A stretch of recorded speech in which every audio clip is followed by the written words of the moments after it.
Hello students, welcome in सहाय्यक शिक्षण। आता आपण बघत आहोत सेकंड चॅप्टर सजीवातील जीवन प्रक्रिया भाग 1। त्यामधला सेकंड पार्ट आहे हा। त्यातले हे दोन पॉइंट्स आहेत, काही अन्न घटक व मिळणारी ऊर्जा, आणि त्याच्यानंतरचा पॉइंट्स असणार आहे तो आहे पेशी विभाजन एक जीवन प्रक्रिया। So let's start.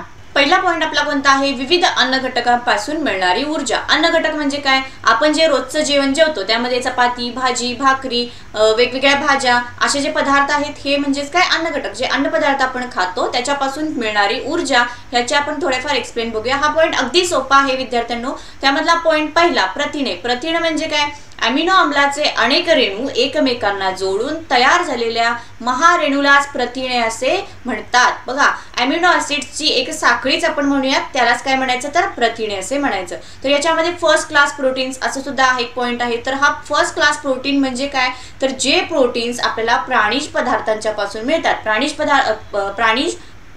प्राण्यांच्या पासून मिळतात म्हणजेच कोणते कोणते? तर दूध आहे, अंडी, मासे, मांस यांसारखे जे आपल्याला प्राण्यांच्या पासून मिळणारे पदार्थ आहेत त्यालाच फर्स्ट क्लास प्रोटीन्स असं म्हणतात। देन आता जर सपोज आपण 1 ग्रॅम प्रोटीन जर कंझ्युम केले तर त्याच्यापासून आपल्याला किती ऊर्जा मिळणार आहे? 4 किलो कॅलरी इतकी ऊर्जा आपल्याला 1 ग्रॅम प्रोटीन्स खाल्ल्यानंतर मिळणार आहे। तर हे झालं प्रथिनांच्या बाबतीत। तर आता हे प्रथिन जे आहेत हे आपण खाल्ले किंवा त्याचे जे पदार्थ आहेत हे आपण खाल्ले तर ते डायजेस्ट झाल्यानंतर त्याचं रूपांतर कशामध्ये होतं? तर अमिनो आम्लामध्ये रूपांतर होतं। प्रथिनांच्या पचनानंतर तयार झालेली अमिनो आम्ले। आता ती कोणती कोणती आहेत हे बघूयात। त्याच आता हे जे अमिनो आम्ले तयार होतात, हे अमिनो आम्ले तयार झाल्यानंतर आपले जे काही बॉडी आहे या बॉडीमध्ये जे अवयवांपर्यंत ब्लड थ्रू सर्वत्र पोहोचवली जातात। त्यामध्ये त्वचेमध्ये मेलॅनिन रंगद्रव्य आणि केराटिन या प्रकारचे अमिनो ऍसिड्स तयार होतात। त्यानंतर हाडांच्या मध्ये ऑसिन्स नावाचं ऍसिड तयार होतं। पेशींच्या मध्ये प्रदर्भ पटलातील प्रथिने आणि विविध विकरे याच्यामध्ये अमिनो आम्ल तयार होतं। त्यानंतर स्वादुपिंडामध्ये इन्सुलिन आणि ट्रिप्सिन या प्रकारचे ऍसिड्स तयार होतात। पीयूषिका ग्रंथीमध्ये विविध संप्रेरक म्हणजे आपल्या शरीरामध्ये वेगवेगळे हार्मोन्स असतात, हे हार्मोन्स मध्ये सुद्धा अमिनो आम्लांचे म्हणजे तयार होतात। स्नायूमध्ये ॲक्टिन आणि मायोसिन हे लवचिक प्रथिने आहेत। त्याचबरोबर रक्तामध्ये हिमोग्लोबिन आणि प्रतिपिंडे म्हणजेच काय? अँटीबॉडीज। जे एखादा रोग किंवा आजार झाला तर त्याच्याशी फाईट करण्यासाठी आपल्या शरीरामध्ये जे अँटीबॉडीज रिक्वायर्ड असतात ते ह्या प्रथिनांच्या पचनानंतर अमिनो आम्लामध्ये आपल्याला मिळतात। ठीक आहे, हा झाला आपला फर्स्ट पॉइंट, प्रथिने। त्यानंतर आता सेकंड पॉइंट आपला आहे तो आहे स्निग्ध पदार्थ, याला आपण लिपिड्स असं सुद्धा म्हणतो। मेदाम्ले आणि अल्कोहोल यांच्या विशिष्ट रासायनिक बंधांनी जोडून तयार झालेल्या पदार्थांना स्निग्ध पदार्थ असे म्हणतात। तुम्हाला स्निग्ध पदार्थाचे सोर्सेस कोणते कोणते माहित असतील? तेल आहे, तेलजन्य बिया म्हणजेच बदाम बिया आहे, सूर्यफुलाचे आहेत, भुईमुगाच्या शेंगा आहेत, तीळ आहे, हे सर्व जे पदार्थ आहेत त्याला काय म्हणायचं? स्निग्ध पदार्थ असे म्हणतात। ठीक आहे, तर आता हे मेदाम्ल आणि अल्कोहोल यांच्यामध्ये केमिकल बॉन्डिंग होतं आणि त्याच्यापासून एक पदार्थ निर्माण होतं, त्याला स्निग्ध पदार्थ असे म्हणतात। तर आता प्रोजेस्टेरॉन, इस्ट्रोजन, टेस्टोस्टेरॉन, ऑल्डोस्टेरॉन यासारखी संप्रेरके निर्माण करण्यासाठी या मेदाम्लाचा उपयोग होतो। त्याचबरोबर चेतापेशींच्या अक्षतंतूभोवती असलेले आवरण तयार करण्यासाठी सुद्धा या मेदाम्लाचा वापर केला जातो। आता हे जे मेदाम्ले आहेत हे मेदाम्ले सपोज आपण 1 ग्रॅम मेदाम्ले कंझ्युम केले तर त्यापासून आपल्याला 9 किलो कॅलरी इतकी ऊर्जा मिळते। 1 ग्रॅम जर तुम्ही खाल्लात तर त्यापासून किती ऊर्जा मिळणार आहे? 9 किलो कॅलरी इतकी ऊर्जा मिळणार आहे। आता समज तुमच्या शरीराला जेवढी रिक्वायरमेंट आहे या रिक्वायरमेंट पेक्षा जर तुम्ही एक्स्ट्रा खाल्लं किंवा एक्स्ट्रा तुम्हाला मेद जर तुमच्या शरीरामध्ये गेलं तर जे एक्स्ट्रा झालेलं मेद आहे ते कशामध्ये स्टोअर केले जातं? संयोजी ऊतीमध्ये मेदाच्या स्वरूपामध्ये ते साठवलं जातं। तर हा झाला आपला स्निग्ध पदार्थांचा पॉइंट। नेक्स्ट आहे तो आहे जीवनसत्वे। जीवनसत्व म्हणजेच वैविध्यपूर्ण रासायनिक पदार्थांचा गट की ज्यातील प्रत्येक पदार्थाची शरीराला विविध कार्ये सुरळीत पार पाडण्यासाठी आवश्यकता असते। आता त्याचे पुन्हा 6 प्रकार आहेत, A, B, C, D, E आणि K। यामधला जीवनसत्वे A, जीवनसत्वे D, E आणि K हे कसे आहेत? मेदविद्राव्य आहेत, म्हणजेच मेदामध्ये विरघळणारे आहेत। तर B आणि C हे आहेत, हे कसे आहेत? जलविद्राव्य म्हणजेच पाण्यामध्ये विरघळणारे आहेत। ठीक आहे, बघा विद्यार्थ्यांना ए जीवनसत्वाचा सोर्स कोणता किंवा ते जर कमी पडले तर त्याच्यापासून कोणता आजार होऊ शकतो, बी चा कोणता सोर्स आहे त्याच्यापासून कमी पडले तर काय होऊ शकतं. हा जो चार्ट आहे हा आपण इयत्ता 9वी मध्ये अगदी डिटेल मध्ये बघितलेला आहे. सध्या तुम्ही इतकं लक्षात ठेवा की कोणते कोणते अन्न घटक आहेत म्हणजे त्यांचे कशा कशाचे रासायनिक बॉन्डिंग असतं किंवा ते कंचा पदार्थ काय आहे. आता यामध्ये जीवनसत्व आपला मागच्या पार्टमध्ये जे आपण बघितलं NADH2 FADH2 crab cycle ETC reaction मध्ये जे तयार होत होते त्यामध्ये काय होतं रायबोफ्लेविन आणि निकोटिनामाइड हे शब्द तुमच्या कानावर पडले मागच्या पार्टमध्ये. तर हे जे रायबोफ्लेविन आणि निकोटिनामाइड होते हे B2 आणि B5 या जीवनसत्वापासून आपल्याला मिळण्यासाठी ते मदत करत होते. ठीक आहे, तर हे झालं जीवनसत्वाच्या बाबतीत. आता आपल्या शरीरामध्ये जवळजवळ 70% पाणी आहे. तर हे पाण्याचा महत्त्व आपल्या शरीरामध्ये भरपूर आहे. समजा एखाद्या वेळेस आपल्या शरीरामध्ये पाणी कमी पडलं तर आपल्या शरीराचे कामकाज जे आहे हे सुरळीत चालू शकत नाही. ठीक आहे, त्याचबरोबर पुढचा पॉईंट असणार आहे तो आहे तंतुमय पदार्थ. हे जे तंतुमय पदार्थ आहेत हे तंतुमय म्हणजे त्याला आपण फायबर्स म्हणतो. वेगवेगळ्या भाज्या किंवा पालेभाज्या फळं हे सर्व खाल्ल्यानंतर त्याच्यापासून आपल्याला काय मिळतं तर फायबर्स मिळतात. ठीक आहे, तर हे फायबर्स कशासाठी यूज केले जातात. आपण जे पदार्थ खातो हे खाल्ल्यानंतर ते डायजेस्ट होत असतात. तर हे डायजेस्ट करण्यासाठी त्याची या फायबर्सची मदत घेतली जाते. तर हा आपला पॉइंट कोणता होता विविध अन्न घटकांपासून मिळणारी ऊर्जा. तर अगदी सोपा पॉइंट होता हा. याच्या पुढचा जो पॉइंट आहे पेशी विभाजन एक आवश्यक जीवन प्रक्रिया. हा जो पॉइंट आहे विद्यार्थ्यांनो हा पॉइंट अतिशय महत्त्वाचा आहे तुमच्या परीक्षेच्या दृष्टीने सुद्धा आणि तुमच्या नेक्स्ट म्हणजे फ्युचरमध्ये सुद्धा तुम्हाला काही अडचण आली किंवा यावरती क्वेश्चन्स आले तरी हा जो पॉइंट आहे हा तुम्हाला या ठिकाणी समजला पाहिजे. तर पेशी विभाजन एक आवश्यक जीवन प्रक्रिया. पेशी विभाजनाची गरज काय आहे तर तुमच्या शरीराची वाढ होण्यासाठी विकास होण्यासाठी किंवा समजा सपोज एखादी जखम झाली तर ही जखम भरून काढण्यासाठी सुद्धा या पेशी विभाजनाचा उपयोग होतो. ही जी पेशी विभाजन आहे आता समजा पेशीचं विभाजन होणार आहे तर त्यावेळेला ही तुमची पेशी असेल हा पेशीचा केंद्रक असेल याच्यामध्ये अशा प्रकारचे गुणसूत्र असतात. तर ते काय करतात पेशी विभाजनाच्या वेळेला आपली जी संख्या असते ही डबल करतात. समजा सुरुवातीला 2 यण असेल तर डबल केल्यानंतर 4 यण अशी होणार आहे. आता हे जे आपण पेशी विभाजन बघत आहोत विद्यार्थ्यांनो मी आता हे 2 पॉइंट सांगते सूत्री विभाजन गुणसूत्री विभाजन. तुम्ही एक वही पेन घेऊन बसा आणि मी ज्या ज्या प्रोसेस सांगत आहे या सर्व प्रोसेस तुम्ही नोट डाऊन करत चला. सूत्री विभाजन ठीक आहे सूत्री विभाजन हे कशामध्ये कायिक पेशी आणि मूल पेशींच्या मध्ये घडते.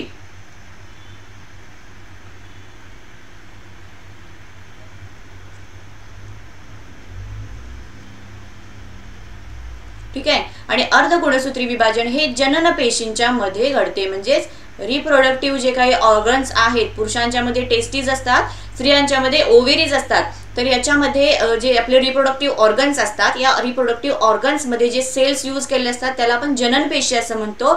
याच्यासाठी हे अर्धगुणसूत्री विभाजन यूज केलं जातं.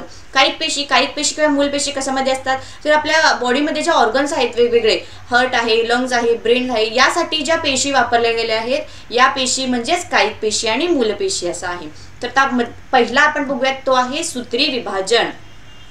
ठीक आहे सूत्री विभाजनाचे पुन्हा 2 भाग पडतात प्रकल विभाजन परिकल विभाजन.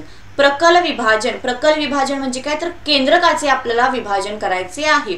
आणि परिकल विभाजन म्हणजे काय जो जीवद्रव्य आहे किंवा सायटोप्लाझ्मा आपण म्हणतो या सायटोप्लाझ्मा आपल्याला डिवाइड करायचा आहे. या प्रकल विभाजनाचे पुन्हा 4 टाइप्स पडतात पूर्वावस्था मध्यावस्था पश्चावस्था आणि अंत्यावस्था. तर या 4ही प्रोसेस आपण स्टेप बाय स्टेप बघणार आहोत. काही टेन्शन घेऊ नका अतिशय सोपा आहे.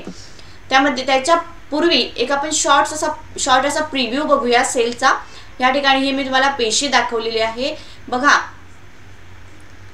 आपला यामधला हा तारा केंद्र या सर्व पुन्हा येणारा शब्द आहे. त्यानंतर केंद्रक आणि केंद्रकी.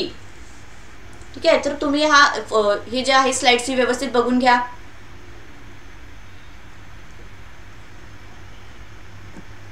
आता पहिला आपल्याला असणार आहे ते आहे पूर्वावस्था. प्रकल विभाजनामधली पूर्वावस्था.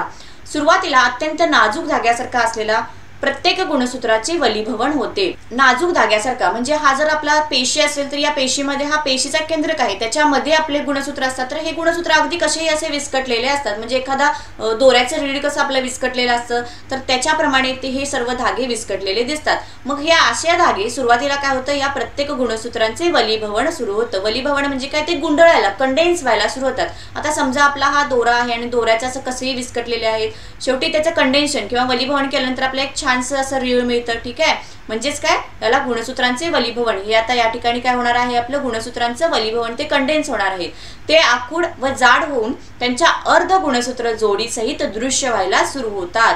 म्हणजेच काय, पेशी विभाजनाच्या वेळेला मी मगाशी काय सांगितलं, पेशी विभाजनाच्या वेळेला आपली संख्या डबल करतात, म्हणजे सपोज आता त्यांचं वलीभवन पूर्ण झालेलं आहे तर त्या वेळेला आपल्याला त्यांचं स्ट्रक्चर जे दिसणार आहे हे असं दिसणार आहे, आणि ते अर्ध गुणसूत्र जोडी सहित म्हणजे ते जोडी त्यांची कशी असणार आहे, ही अशी जोडी आपल्याला दिसणार आहे। म्हणजे हा जो आहे हा आपला मुख्य असणार आहे, याला आपण पॅरेंट क्रोमोझोम्स असं म्हणूया, आणि हा जो असणार आहे याला आपण सिस्टर क्रोमोझोम्स असं म्हणूयात। म्हणजे याने हा काय केला, डुप्लिकेट तयार केला।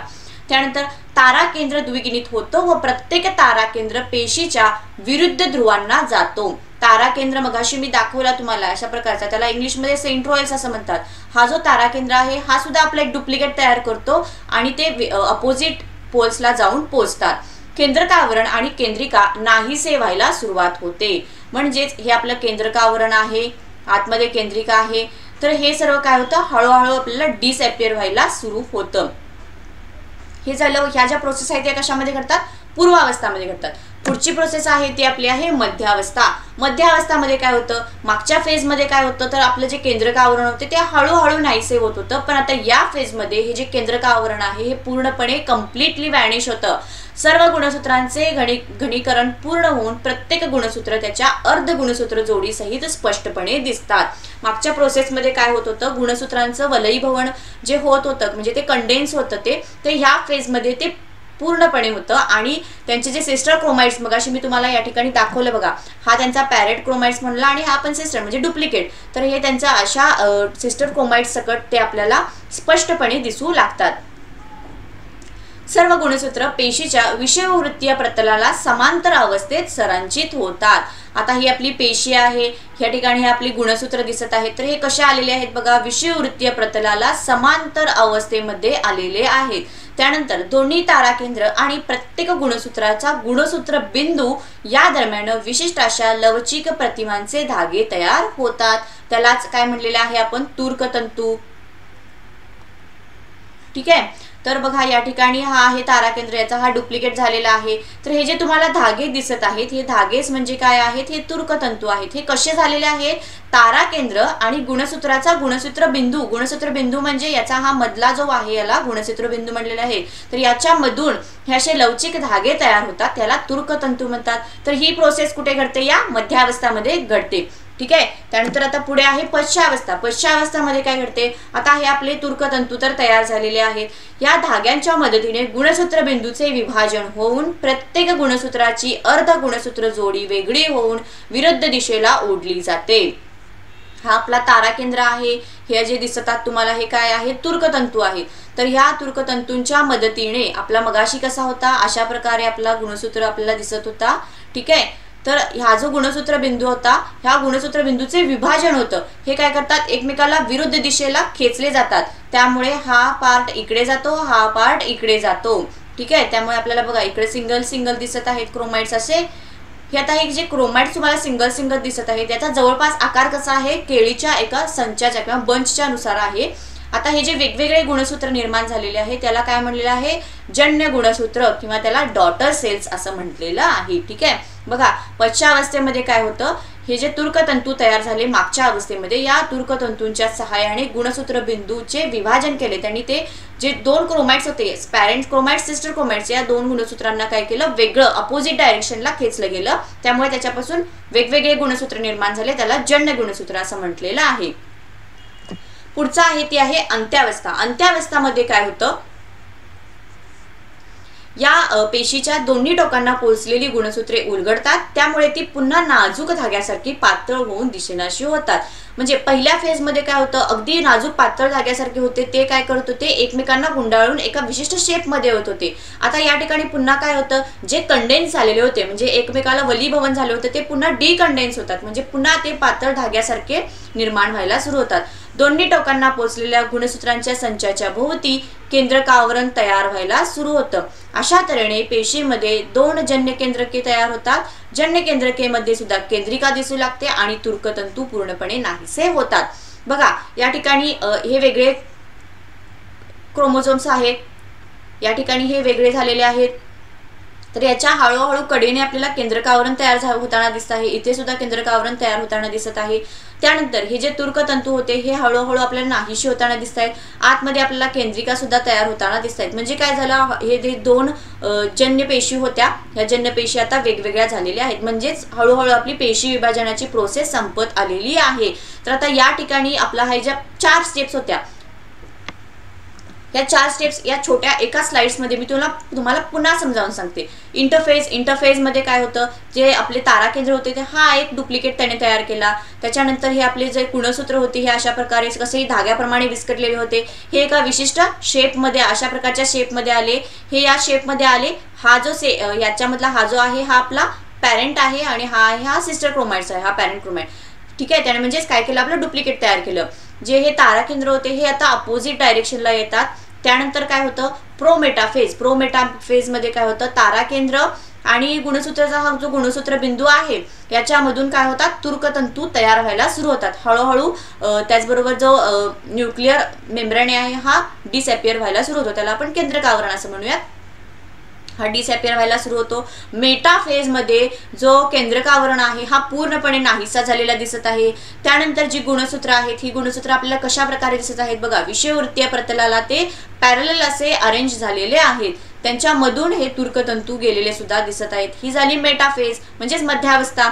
ॲनाफेज म्हणजे पश्चावस्थामध्ये आपल्याला काय दिसत आहे, तर हे जे ताराकेंद्र आहे, ह्या ताराकेंद्रांच्या मधून हे तुर्कतंतू निघतात. यांच्या मदतीने यांचा जो गुणसूत्र बिंदू होता हा गुणसूत्र बिंदू वेगळा केला आणि त्यांचे पॅरेंट क्रोमॅट्स आणि सिस्टर क्रोमॅट्स हे एकमेकापासून विलग केले आणि ते अपोजिट डायरेक्शनला खेचले गेले. त्याच्यामुळे 2 वेगवेगळे गट निर्माण झाले. हे आता विरुद्ध ध्रुवांना गेलेले दिसत आहे. हे कुठे आली, आपल्या लास्टची अवस्था आलेली आहे म्हणजे अंत्यावस्था. अंत्यावस्थामध्ये हळूहळू पुन्हा काय होतं, हे डिकंडेन्स व्हायला सुरू होतात. त्यांच्या भोवतीने केंद्रक आवरण दिसायला सुरू होतं.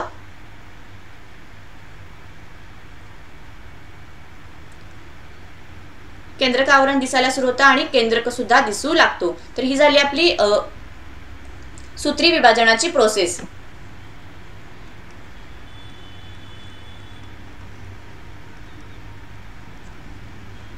ठीक आहे, त्यानंतर पुढचा आपला भाग आहे तो आहे परिकल विभाजन. परिकल विभाजन मध्ये काय होतं, पेशी द्रव्याचे विभाजन होऊन 2 नवीन पेशी तयार होतात, त्यांना जन्य पेशी किंवा डॉटर सेल असे म्हणतात. समजा ही आपली आता अंत्यावस्था आहे. ठीक आहे, ही झाली आपली अंत्यावस्था. तर यामध्ये काय होतं, हे जे आपलं पेशी द्रव्य आहे याच्यामध्ये असे हळूहळू एक खाच पडत जाते आणि ते एक असं वेळ येते की ती नाहीशी होते, खाच पूर्णपणे नाहीशी होते आणि 2 वेगवेगळे असे गट तयार होतात. त्यालाच आपण काय म्हणतो, जन्य पेशी असं म्हणतो. हे झालं प्राण्यांच्या बाबतीत. परंतु वनस्पतींच्या बाबतीत कसं होतं बघा, आता मी या ठिकाणी डायग्राम काढून सांगते तुम्हाला. वनस्पतींच्या बाबतीत सपोज जर असं असेल तर याच्यामध्ये अशी खाच पडत गेली प्राण्यांच्या बाबतीत, पण वनस्पतींच्या बाबतीत खाच पडत जात नाही. तर या ठिकाणी एक असा पेशी पटल तयार होतं आणि या 2 पेशी वेगवेगळ्या तयार होतात, म्हणजे त्या पेशींचं काय होतं, विभाजन होतं. ठीक आहे, हे झालं वनस्पतीमध्ये त्यांच्यामध्ये विभाजनाच्या वेळेला एक पेशी पटल निर्माण होतं आणि मग विभाजन होतं. प्राण्यांच्या मध्ये काय होतं, हळूहळू एक खाच पडत जाते आणि मग या 2 पेशी वेगवेगळ्या होतात. ठीक आहे, परिकल विभाजन झालेलं आहे. आता पुढचा पॉइंट आपला आहे अर्धगुणसूत्री विभाजन. अर्धगुणसूत्री विभाजन हा पॉइंट सुद्धा अगदी महत्त्वाचा आहे.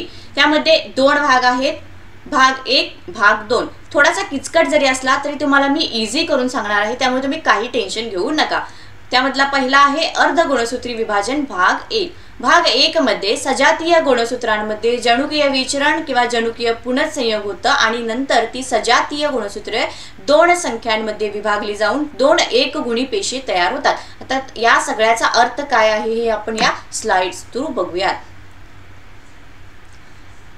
जो काही आहे आपला अर्धगुणसूत्री भाग 1, आता भाग 1 आहे त्यामुळे याच्यात सुद्धा पूर्वावस्था, मध्यावस्था, पश्चावस्था आणि अंत्यावस्था या सर्व अवस्था आहेत. भाग 1 असल्यामुळे पूर्वावस्था 1, मध्यावस्था 1, पश्चावस्था 1 आणि अंत्यावस्था 1. ठीक आहे. आता पूर्वावस्थामध्ये पुन्हा 5 प्रोसेस आहेत. त्यामध्ये कोणत्या कोणत्या? लेप्टोटीन, जायगोटीन, पॅकेटिंग, डिप्लोटीन आणि डायकिनेसिस. तर या 5 प्रोसेस कशा कशा आहेत बघूयात. ठीक आहे. लेप्टोटीन मध्ये काय होतं? सुरुवातीला असे हे सगळे गुणसूत्र विस्कटलेले धाग्याप्रमाणे आहेत. जायगोटीन मध्ये काय होतं? ते आपले डुप्लिकेट्स तयार करतात किंवा त्यांचं कंडेन्सेशन होतं, मलीभवन होतं. आता पॅकेटिंग हा जो आहे हा या ठिकाणी त्या जे गुणसूत्र आहेत या गुणसूत्रांच्या मध्ये जनुकीय विचरण किंवा जनुकीय पुनःसंयोग होतं. या ठिकाणी कुठल्या प्रोसेसमध्ये? तर पॅकेटिंग या प्रोसेसमध्ये. म्हणजे त्याला आपण जेनेटिक रिकॉम्बिनेशन इतका सोपा शब्द वापरूया. जनुकीय विचरण हा जर शब्द तुम्हाला अवघड वाटत असेल तर या ठिकाणी आपण जेनेटिक रिकॉम्बिनेशन हा सोपा शब्द वापरूयात. तर आता ते कसं होतं बघूयात. ठीक आहे. तर हे अशा प्रकारची तुमची गुणसूत्र असणार आहेत. आता या ठिकाणी बघा, ह्याचा हा थोडासा भाग इथं ओव्हरलॅप होतो, याचा हा थोडासा भाग इथं ओव्हरलॅप होताना दिसत आहे. म्हणजे याचा थोडा भाग इकडे गेला, याचा थोडा भाग इकडे गेला. म्हणजे या ठिकाणी काय झालं तर जनुकीय विचरण झालं, त्या दोघांचं इंटरलॅप झालेलं आहे एकमेकांवरती. त्यामुळे याचा थोडा भाग जेनेटिक कॅरेक्टर इकडे आले, याचे थोडे कॅरेक्टर तिकडे गेले. म्हणजे काय झालं? इंटरसेक्शन झालं. तर ही प्रोसेस कुठे घडते? या पॅकेटिंग मध्ये घडते. डिप्लोटीन म्हणजे काय होतं? हळूहळू हा जो न्यूक्लिअर मेम्ब्रेन होता हा न्यूक्लिअर मेम्ब्रेन डिसअपिअर व्हायला सुरू होतो. डायकिनेसिस मध्ये काय होतं? न्यूक्लिअर मेम्ब्रेन पूर्णपणे गेलेला आहे किंवा केंद्रकावरण नाहीच झालेलं आहे आणि स्पिंडल फायबर तयार होताना दिसत आहेत. तर ह्या 5 फेज झालेल्या कुठल्या? पूर्वावस्थामधल्या या 5 प्रोसेस आहेत. याच्या थ्रू पुन्हा एकदा आपण बघूयात. बघा या ठिकाणी निळे लाल असे आपल्याला क्रोमोझोम्सचे या गुणसूत्रांचे धागे दिसतात. तर या ठिकाणी ते पुन्हा एका व्यवस्थित असे कंडेन्स झालेले आहेत. त्यांचे सिस्टर क्रोमाइड्स त्यांनी तयार केलेले आहेत. आता बघा, सिस्टर क्रोमाइड्स आणि नॉन सिस्टर क्रोमाइड्स म्हणजेच काय? हा त्यांचा ओरिजिनल आहे, याला आपण पॅरेंट क्रोमाइड्स असं म्हणतो. हा जो आहे हा सिस्टर क्रोमाइड्स आहे. ठीक आहे. ह्याचा हा पॅरेंट क्रोमाइड आहे, हा ह्या सिस्टर क्रोमाइड्स आहे. आता हा आणि हा या दोघांना आपण काय म्हणूयात? नॉन सिस्टर क्रोमाइड्स असं म्हणायचं. हा जो सिस्टर क्रोमाइड आहे हा सिस्टर क्रोमाइड्स आहे, या दोघांना नॉन सिस्टर क्रोमाइड्स असं म्हणतात. तर हे या ठिकाणी बघा प्रोसेस 2 मध्ये काय झालेले आहे? निळा लाल अशा प्रकारचं त्यांचं एक अरेंजमेंट झालेलं आहे. आणि तिसरा पॉइंट म्हणजे पॅकेटिंग मध्ये काय होताना दिसतं?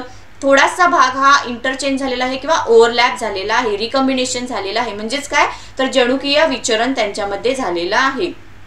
त्यानंतर बघा या ठिकाणी हळूहळू तुर्कतंतू निर्माण होत आहेत आणि हा जो केंद्रकावरण आहे हा या ठिकाणी पूर्णपणे नाहीसा झालेला दिसत आहे. त्यानंतर मध्यावस्था अगदी सोपी आहे. मागची जी मध्यावस्था होती तशीच. मध्यावस्थेमध्ये काय होतं? जे गुणसूत्र आहेत हे विषुववृत्ताला पॅरलेल असे अरेंज होतात. पश्चावस्थेमध्ये काय होतं तर ते तारा केंद्र आणि तुर्कतंतूंच्या मदतीने एकमेकापासून वेगळे होतात. वेगळे होताना आपल्याला कसं दिसत आहे बघा, या ठिकाणी आता हा जो सपोज गुणसूत्र असेल तर ह्याचा निळा रंग आहे, लाल रंग आहे, याचा लाल रंग आहे, निळा रंग आहे. तर याच्यातला थोडासा जो हा पॉइंट होता हा थोडासा जो हा कलर आहे किंवा याचं आपण कॉम्बिनेशन इकडे गेलेलं आहे आणि निळ्याचं कॉम्बिनेशन इकडे गेलेलं आहे. म्हणजे या दोघांच्या मध्ये काय झालं? इंटरचेंजिंग झालेलं आहे. इथे सुद्धा तसंच झालेलं आहे. लाल रंग दिसतो, थोडासा निळा रंग दिसतो, निळा रंग आहे, थोडासा लाल रंग आहे. म्हणजेच या लालचा थोडासा भाग इथं ओव्हरलॅप झालेला आहे तर या निळ्याचा थोडासा भाग इथं ओव्हरलॅप झालेला आहे. म्हणजेच काय झालं? रिकॉम्बिनेशन, जनुकीय विचरण हे याच ठिकाणी होतं. पॅकेटिंग या प्रोसेसमध्ये हे जनुकीय विचरण होतं आणि पुढे आपल्याला ही अशी पश्चावस्था दिसते. आता पुढे अंत्यावस्थामध्ये काय होतं? हे 2 भाग तर आता सेपरेट झालेले आहेत. अंत्यावस्थामध्ये काय व्हायला सुरू होतं? केंद्रकावरण दिसायला सुरू होतं. तुर्कतंतू आहेत ते नाहीसे व्हायला दिसायला सुरू होतात आणि आपल्याला केंद्रिका सुद्धा या ठिकाणी दिसायला सुरू होते. म्हणजेच आपल्याला एकापासून किती इनपुट आउटपुट मिळाले? 2 मिळाली. ठीक आहे. हे झालं आपलं सूत्री विभाजन भाग 1. आता सूत्री विभाजन भाग 2 जो काय आहे तो बघूयात. गुणसूत्री विभाजन 2 हा जो आहे हा सूत्री विभाजनासारखाच असतो. यामध्ये भाग 1 मध्ये तयार झालेले 2 एकगुणी पेशीतील पुन्हा संयोजित, इथं पुन्हा असं आहे सॉरी, पुन्हा संयोजित अर्धगुणसूत्र जोड्या वेगळ्या होऊन त्या पेशी विभाजित होतात. यापासून 4 एकगुणी पेशी तयार होतात. म्हणजे 2 याच्यापासून किती तयार होतात? 1 2 3 आणि 4 असे तयार होतात. 4 एकगुणी पेशी तयार होतात. ठीक आहे. आता या ठिकाणी भाग 1 मध्ये तयार झालेला म्हणजे भाग 1 मध्ये हे 2 तयार झाले होते. याचं हे जर सपोज इनपुट असेल, आउटपुट आपल्याला हे मिळालेले आहे. आता हे आउटपुट आपल्याला इकडे इनपुट म्हणून घ्यायचं आहे. हे त्याचं इनपुट 2 इनपुट आपल्याला आले आहेत. या पेशी विभाजनाच्या पद्धतीमध्ये एका द्विगुणित पेशीपासून 4 एकगुणी पेशी तयार होतात. ठीक आहे, ही जी गुणसूत्री विभाग भाग 2 आहे, या पद्धतीमध्ये एक द्विगुणित पेशी असते, याच्यापासून आपल्याला 1 2 3 4 अशा 4 एकगुणित पेशी तयार करता येतात. या एकपेशी विभाजनाच्या वेळी समजातीय गुणसूत्रांच्या मध्ये पारगती होऊन जनुकांचे पुनःसंयोग होते, म्हणजेच काय, जनुकांचे विचरण किंवा रिकॉम्बिनेशन होते. यामुळे तयार होणाऱ्या 4ही नवजात पेशी म्हणजे नवीन ज्या 4 पेशी तयार होणार आहेत, ह्या जनुकीय दृष्ट्या जनक पेशीपेक्षा म्हणजे पॅरेंट, सुरुवातीला जे आपलं पॅरेंट सेल्स होतं किंवा पॅरेंट क्रोमाइट्स आपण म्हणूयात, जनक पेशीपेक्षा आणि एकमेकांपेक्षा वेगळे असतात. म्हणजे या एकमेकापासून सुद्धा अगदी वेगळ्याच असतात. युग्मक आणि बीजाणू तयार करण्याची प्रक्रिया अर्धगुणसूत्री विभाजनाने होते. आता या चित्राद्वारे बघा, हे आपल्याला इनपुट भाग 1 कडून मिळालेले आहे. त्यानंतर मध्यावस्थेमध्ये काय, हे आपल्याला विषुववृत्ताला पॅरलल असे अरेंज झालेले दिसतात. जो काय हा ताराकेंद्र आहे, ताराकेंद्रामध्ये आपल्याला तुर्कतंतू आहे. तुर्कतंतूच्या मदतीने पुढे पश्चावस्थेमध्ये काय होतं, त्यांचा गुणसूत्र बिंदूपासून ते एकमेकाला वेगवेगळ्या अपोजिट डायरेक्शनला खेचले गेलेले दिसत आहेत. ठीक आहे, तर या ठिकाणी बघा वेगवेगळे खेचलेले दिसत आहेत. रिकॉम्बिनेशन झालेलंच आहे, कलर वेगवेगळे दिसतात. त्यानंतर याचा हा असणार आहे, याचा हा असणार आहे, तर याचा हा आणि याचा हा, त्यामुळे आपल्याला 2-2 दिसत आहेत. बघा पुढे जाऊन आता याच्यापासून हे 2 तयार झाले, याच्यापासून हे 2 तयार झाले, म्हणजे आपल्याला आउटपुटला किती आलेले आहेत, 1 2 3 4 4 जन्यपेशी निर्माण झालेल्या आहेत. ठीक आहे, तर ही झाली आपली अर्धगुणसूत्री विभाग 2. आता हे जे भाग 1 आणि भाग 2 आहे, हे मी या एका सिंगल स्लाइड थ्रू सांगते तुम्हाला. मी अर्धगुणसूत्री विभाग 1 मध्ये काय होतं बघा, पहिल्यांदा असे धागे होते. या धाग्यांचे एक सिंगल अशा शेप मध्ये आले व्यवस्थित. ते ह्या शेप मध्ये आल्यानंतर मेटाफेज मध्ये मध्यावस्थेमध्ये काय झालं, तर ते विषुववृत्ताला पॅरलल असे अरेंज झाले. पश्चावस्थामध्ये काय झाले, ते एकमेकापासून वेगळे केले गेले. आणि अंत्यावस्थामध्ये काय झालं, अगदी ते सेपरेट झाले आणि त्याच्या भोवतीने केंद्रिकावरण केंद्रिका दिसू लागले. आता हे 2 आपल्याला इनपुट आले, हे 2 इनपुट इकडे एक गेला, इकडे गेला. आता आपला भाग दुसरा सुरू होतो. दुसऱ्या भागमध्ये सुद्धा पुन्हा याच फेज आहेत. पहिली जी सुरुवातीची आपली फेज आहे त्याच्यामध्ये आपल्याला असं दिसत असते, केंद्रकावरण हळूहळू नाहीसा होत जातो. त्यानंतर मध्यावस्था जी आहे, मध्यावस्थेमध्ये बघा या प्रकारे ते अरेंज झालेले आहेत. त्यानंतर तुर्कतंतू आपल्याला निर्माण झालेले दिसतात. तर ही जी आपली आहे ही फेज आहे पश्चावस्थामध्ये काय होतात, तर ते गुणसूत्र बिंदूपासून एकमेकाला वेगवेगळीकडे खेचले जातात. त्यामुळे त्याचे 2 भाग तयार होतात. हा एक भाग तयार झाला, हा एक भाग झाला. अंत्यावस्थामध्ये काय केलं, केंद्रिका आणि केंद्रकावरण दिसू लागलं त्याच्यामध्ये. आणि पुढे पुन्हा परिकल विभाजनामध्ये काय झालं, त्याच्यामधला जो जीवद्रव्य होता याचे सुद्धा विभाजन केलं. हा एक या 2 पेशी मिळाल्या, याचा हा इनपुट इकडे गेला, ही सुद्धा सेम प्रोसेस त्या ठिकाणी घडली. हा एक म्हणजे एकूण आपल्याला किती मिळाल्या, एका ह्याच्यापासून आपल्याला 1 2 3 4 जन्यपेशी मिळाल्या. तर ही झाली आपली अर्धगुणसूत्री विभाग प्रोसेस. आता पुढचा अगदी महत्त्वाचा पॉइंट आहे, तो आहे गुणसूत्री विभाजन आणि अर्धगुणसूत्री विभाजन या दोघांच्या मधला फरक काय. परीक्षेमध्ये हा तुम्हाला विचारलेला आहे. मध्ये गुणसूत्री विभाजन, अर्धगुणसूत्री विभाजन. एका जनक पेशीपासून 2 जन्यपेशी निर्माण होतात. एका जनक पेशीपासून 4 जन्यपेशी निर्माण होतात. ठीक आहे, हा झाला पहिला पॉइंट. दुसरा काय आहे, सूत्री पेशी विभाजन सजातीय गुणसूत्रांच्या मध्ये जनुकीय विचरण होत नाही. म्हणजे गुणसूत्री विभाजन पहिलं जे होतं त्याच्यामध्ये जनुकीय विचरण रिकॉम्बिनेशन होत नाही. तर दुसरा जो पार्ट आपण बघितला अर्धगुणसूत्री विभाजन, याच्यामध्ये जनुकीय विचरण होतं. कारण ही जे गुणसूत्र आहेत, अर्धगुणसूत्री विभाजन हे कशासाठी यूज केलं जातं, तर रिप्रोडक्टिव्ह सेल्स मध्ये ते यूज केलं जातं. त्यानंतर या प्रकारचे पेशी विभाजन वाढ आणि विकास यासाठी आवश्यक आहे. म्हणजे शरीराची वाढ होण्यासाठी, विकास होण्यासाठी या प्रकारचं पेशी विभाजन हे आवश्यक असतं. तर या प्रकारचे हे जे पेशी विभाजन आहे, गुणसूत्री विभाजन, हे युग्मक आणि बीजाणू तयार करण्यासाठी याचा वापर केला जातो. सूत्री विभाजन कायिक पेशी आहे, ते कायिक पेशी आणि मूलपेशी या दोघांच्या मध्ये होतं. तर अर्धगुणसूत्री विभाजन हे जनन पेशीमध्ये म्हणजेच रिप्रोडक्टिव्ह सेल्स मध्ये ते यूज केलं जातं. सूत्री पेशी विभाजनाची पूर्वावस्था जास्त काळाची नसते. म्हणजे जी पूर्वावस्था होती ती अगदी तिचा पिरियड कसा होता, शॉर्ट होता. परंतु अर्धगुणसूत्री पेशी विभाजनाची पूर्वावस्था हा जास्त काळाची असते. कारण त्या ठिकाणी किती प्रोसेस होतात, 5 प्रोसेस होतात. लेप्टोटिन, झायगोटिन, पॅकेटिंग, डिप्लोटिन आणि डायकिनेसिस या 5 प्रोसेस होतात. त्यामुळे त्याची जी प्रोसेस आहे अर्धगुणसूत्री विभाजनाची पूर्वावस्था ही जास्त काळाची आहे. तर हा झाला आपला पार्ट 2. सपोज यातला कुठल्याही कन्सेप्ट बद्दल तुम्हाला कुठलाही डाऊट असेल तर तुम्ही मला मेसेज करून तुमची शंका निरसन करू शकता. थँक्यू.